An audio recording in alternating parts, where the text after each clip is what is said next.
Okay, so let's just unpack this right away. I want you to imagine waking up, pouring your coffee, checking the news on a Sunday morning. Right. But the date is March 1st, 2026. And the world isn't just chaotic, it feels like it has completely snapped off its hinges. You've got headlines about World War III sitting right next to debates about fried chicken. It is a really jarring mix of information. Jarring is definitely an understatement. Today we are doing a deep dive into a specific broadcast from that date, a show called Past Week, Next Week. And honestly, reading through the source material, it feels less like a news report and more like a transmission from some kind of fever dream. The hosts themselves literally call it the circus or the clown show. Yeah, and that metaphor does a lot of heavy lifting in this source material. Because a circus is loud, it's colorful, it's dangerous, and it's completely absurd. What's fascinating about our deep dive today is how it captures a society that is simultaneously terrified of this global collapse and yet completely obsessed with the tiniest, most banal details of daily life. Exactly. So our mission today is to sift through all that noise. We're going to talk about the war drums beating in the Middle East, a massive ethical controversy at the BAFTA Awards involving Tourette syndrome, and my personal favorite, a radical proposal to literally reboot the calendar to save our collective sanity. And I think by the end of this, you'll see that these aren't just random, disconnected stories. They're all symptoms of a world that feels like it's lost the plot, where people are desperately trying to write a new one. So let's start where the source material starts, the heavy stuff. The broadcast actually opens with Queen's bombing. The show must go on. Which is pretty dark, given the context. Extremely dark. It sets the tone perfectly for what they call the war machine. The source material is reacting in real time to a U.S. bombing campaign in Iran. And the details are not vague here. They are incredibly grim. We're talking about the assassination of the Iranian leader, which is just a massive escalation. But that's not actually what has the radio host so angry. No, it's the collateral damage. The source reports that 86 schoolgirls were killed in this strike. 86. Yeah, that number really anchors the discussion. It moves it from a strategic geopolitical debate straight into moral outrage. But what's really striking here is the sheer cynicism in the source material. They aren't debating whether the strike was necessary for national security. They go straight to the motive, and it's incredibly conspiratorial. Right. This is where that circus theme really kicks in. They bring up a theory that this war wasn't started for defense at all, but as a distraction. A classic wag the dog situation. Exactly. And specifically a distraction from the Epstein files. Right. Yeah, they mentioned that right before the bombs dropped, there was all this news about missing pages from the files and witness testimony regarding the president and a 13-year-old girl. And just to be clear, we are just imparting what the source material is claiming here. We aren't taking sides on the politics of it. But the implication the source is making is terrifying. They're suggesting the administration needed a headline loud enough to drown out a scandal involving the rape of a minor. It is a very dark view of political maneuvering. But if we look at the global reaction they describe, it seems the rest of the world actually shares that skepticism. Usually when the U.S. makes a move this big, you see allies lining up. NATO puts out a supportive statement. But here, the source describes total, absolute isolation. Yeah, they mention a poll from Denmark that really blew my mind. Denmark is a NATO ally, they're a friendly nation. But this poll shows that 60% of the Danish population views the U.S. president as more dangerous than Vladimir Putin. That is a statistical collapse of soft power. It suggests that the whole liberator narrative just isn't working anymore. And it's not just feelings, it's hitting the economy. This was actually the part of the research that I found most surprising. The alliance they talk about. Oh, this part is wild. In this timeline, you have Canadian Prime Minister Mark Carney leading the charge. Which is interesting because Carney is a central banker by trade. He's a numbers guy. And the source describes him organizing a 40-nation alliance. But it's not a military alliance. It's an economic shield specifically designed to counter U.S. tariff policies. Just think about that for a second. Canada, our neighbor, organizing the world against the U.S. economy. While the U.S. administration is, and we'll get to this later, celebrating hockey wins, the rest of the world is basically putting up a giant "do not enter" sign. And the U.S. response described in the source is just panic. They discuss the legal maneuvering around these tariffs. Apparently, the Supreme Court actually struck the tariffs down. Which should have been the end of it, right? I mean, the highest court says no. Right. In a normal functioning democracy, yes. But here, the president reinstates them using Section 122 of the Trade Act of 1974. Okay, I'm going to need you to translate that because I do not speak 1970s trade law. It's a pretty deep cut. Section 122 is a balance of payments authority. It's an emergency lever. It allows the president to impose temporary import surcharges, I think up to 15%, if the U.S. is facing a serious financial crisis. But the catch is, it's strictly temporary. It has a 150-day limit unless Congress extends it. So it's Band-Aid? It's a Band-Aid on a bullet hole. The source points out the absolute absurdity of the administration celebrating this as a victory. It's legally dubious, it's temporary, and it signals to the global markets that the standard economic tools have entirely failed. It just reinforces that clown show narrative, like they are making up the rules as they go along just to survive the next news cycle. Speaking of making things up, we have to talk about the news quiz segment from The Source, because there is a detail in there that makes me feel like we slipped into a parallel dimension. Rod Jetton. I literally had to double-check my own notes on this one. Right. For anyone who doesn't follow Missouri state politics from 20 years ago, Rod Jetton was a Republican Speaker of the House. Very conservative guy. In this 2026 broadcast, he is described as the Prime Minister of the Netherlands. And not just the Prime Minister, but an openly gay 38-year-old Prime Minister. It's so weird. Now, obviously, in our reality, the timeline doesn't match up at all. Jetton would be much older, and he's definitely American. But whether this is a misunderstanding by the radio hosts or a genuine quirk of this specific 2026 timeline, it actually serves a real purpose in the narrative. It totally disorients you. Exactly. It tells the listener that nothing is reliable. If the former conservative Speaker of the House from Missouri is running the Netherlands, then truly all bets are off. It destabilizes your sense of what is fact and what is fiction, which is exactly how the hosts seem to feel about the war news, too. It's all just noise. So we have a world at war, an economy in a tailspin, and politicians playing musical chairs across the Atlantic. It makes sense that the conversation in the source material eventually pivots to something smaller, but ethically just as messy. The BAFTA incident. Yeah, this is a very heavy segment, and it's a perfect example of how the macro chaos filters down into these intense cultural debates. So here's the setup. We're at the BAFTA Awards. You have Michael B. Jordan and Delroy Lindo, two prominent Black actors presenting an award.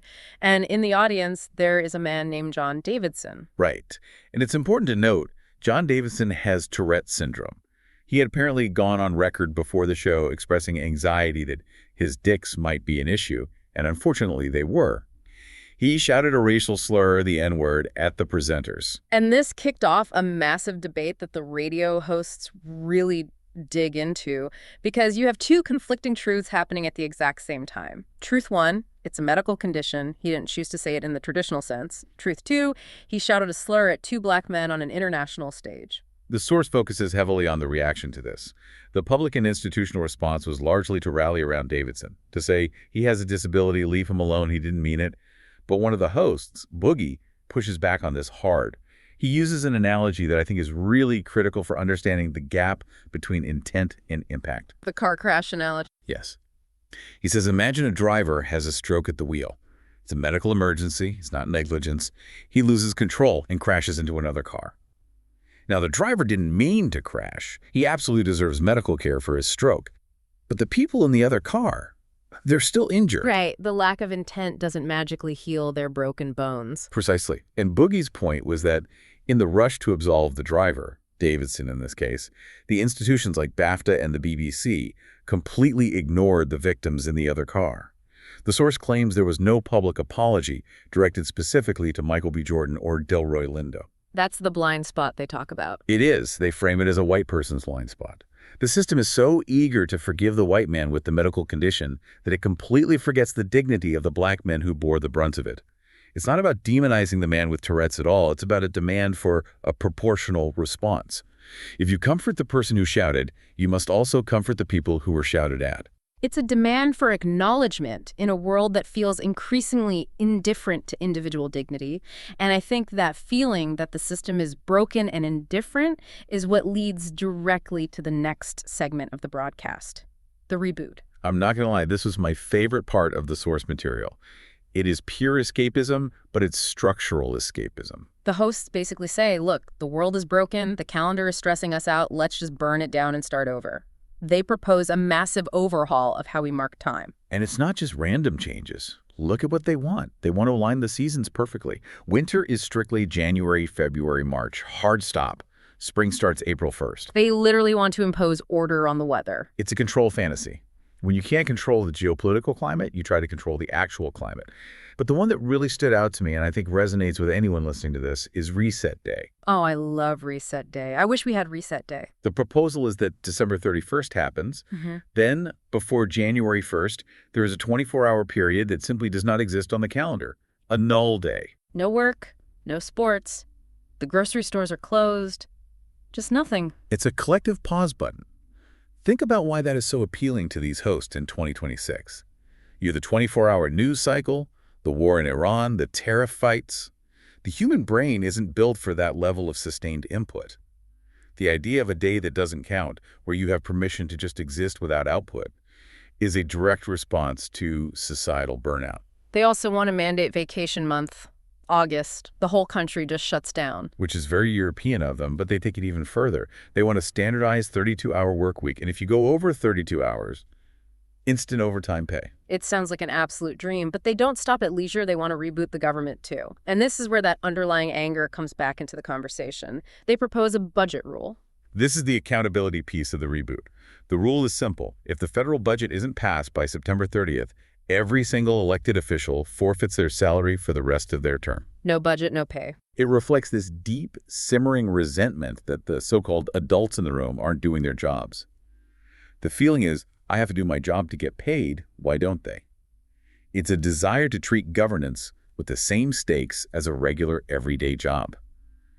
They also throw in 6-year terms for everyone, including the Supreme Court, a popular vote system, and expanding to 18 Supreme Court justices. They even try to fix the chaos of sports. They want the Super Bowl to always be the third Sunday in February. They want one universal trade deadline for every sport on the exact same day. Again, it's all about predictability. Yeah. The source actually mentions the Travis Kelce drama, like is he retiring, is he not?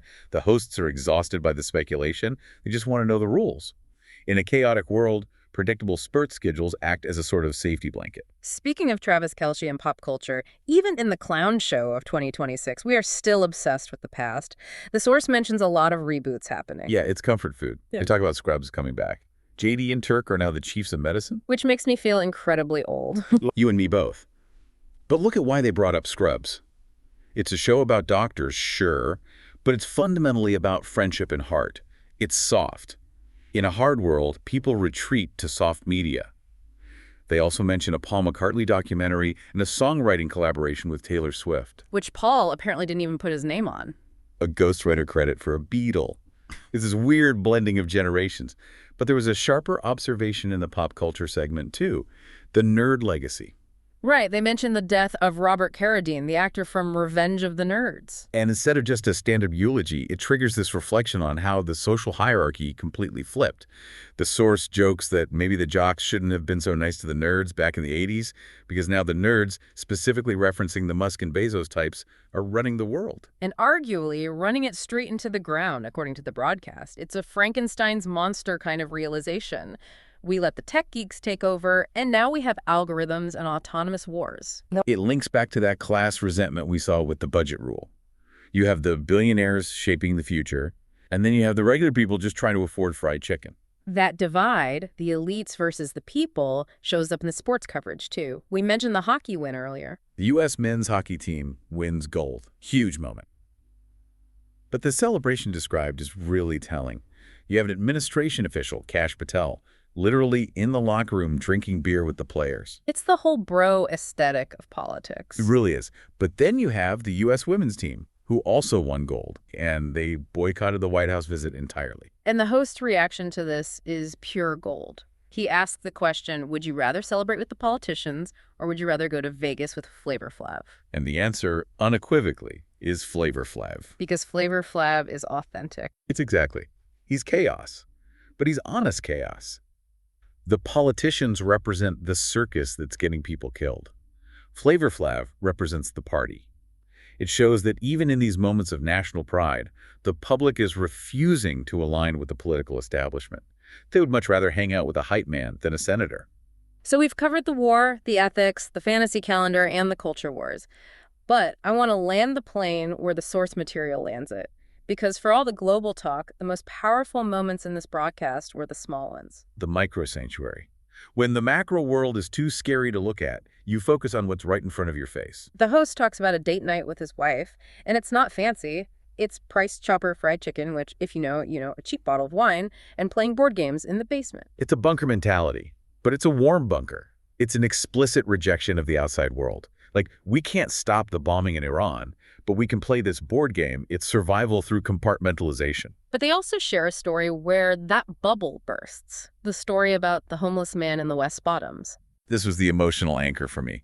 The host describes seeing a man with no shoes literally tiptoeing down the street because his feet are in so much pain. And the host and his wife try to help. They look for shoes to buy. They even debate giving him their own shoes. But by the time they circle back, he's gone. And the wife just breaks down. She says, I just feel so helpless. Helpless. That's the word. That is the thread connecting everything in this deep dive. You feel helpless watching the news about 86 schoolgirls dying. You feel helpless watching the Supreme Court fight over tariffs.